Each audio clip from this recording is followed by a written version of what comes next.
Hai, leo tunataka kusoma Kiswahili. Na somo letu la Kiswahili inahusu ama linahusu nyakati. Somo letu la Kiswahili leo linahusu nyakati.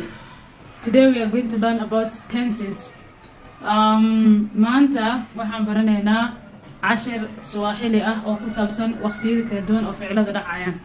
Haddaba aan ku hormarno waqtiga koowaad ama waqtiga ugu horeeyo oo ficilka dhacayo waxaana weeye waqtiga hadda. Waqtiga hadda now, right now. Wakati wa sasa ama wakati uliopo ala Kiswahili. Wakati uliopo ama wakati wa sasa waxa waaye waa waqtiga xaadirka right now iyo ficilka qabsoomaya ama dhacayo hadda. Su'aalahan kale ani hadda waa hadlaya marka Kiswahili ku dhahayn waxaan leeyahay mimi ninaongea. Mimi aniga ni isla aniga leeyahay na waa waqtiga hadda ongeana waxa weeye ficilka. Mimi aniga ni unaongea. Mimi ninaongea Kiswahili. Swahili kwa hadlaya ama waxaan dhihi karaa mimi ninaongea na wewe. Adiga isoo eegaya ayaa la hadlaya. Waa waqtiga hadda ayuu ficilkaas dhacay.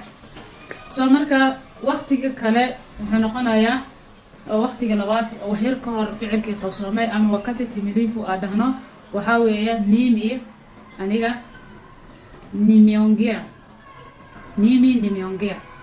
Aniga mimi ni isla aniga me waa waqtiga ni me waa waqtiga wax yar ka hor.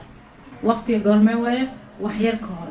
Ni aniga me wax yar ka hor ongea waa hadlay yaa la hadlay adiga soo fiirnaa yaa la hadlay nimeongea na wewe adaa kula hadlay. Qofka labaad kale wuxuu noqonayaa wewe umeongea waa adiga me oo waqtigii ongeana waa hadashay. Wewe umeongea na mimi ana ila hadashay. Qofka saddexaad oo ficil sameeyaan wuxuu noqonayaa yeye waa qof inaga maqan ama qof markaas uu joogi kara eriyada ama uu maqnaan kara meel fog jiri kara laakiin waa qof laga hadlaayo oo qof saddexaad third person in English lagu dhahaa. Yeye kiambishiga ayaa very muhiim ah xarfaha. Ameongea waa yeye ameongea ayada ama asaga wuu hadlay ama way hadashay. Yeye asaga ama ayada ayaa loo isticmaalaa oo qof saddexaad oo ficil sameeyaa ana waa kiambishiga ama xarafkaas wuxuu matalayaa qofka saddexaad. Kiambish ayaa soo xil lagu dhahaa ama pronoun ama magaciyaal ama pronoun English ayaa adaas u taagan qofka saddexaad me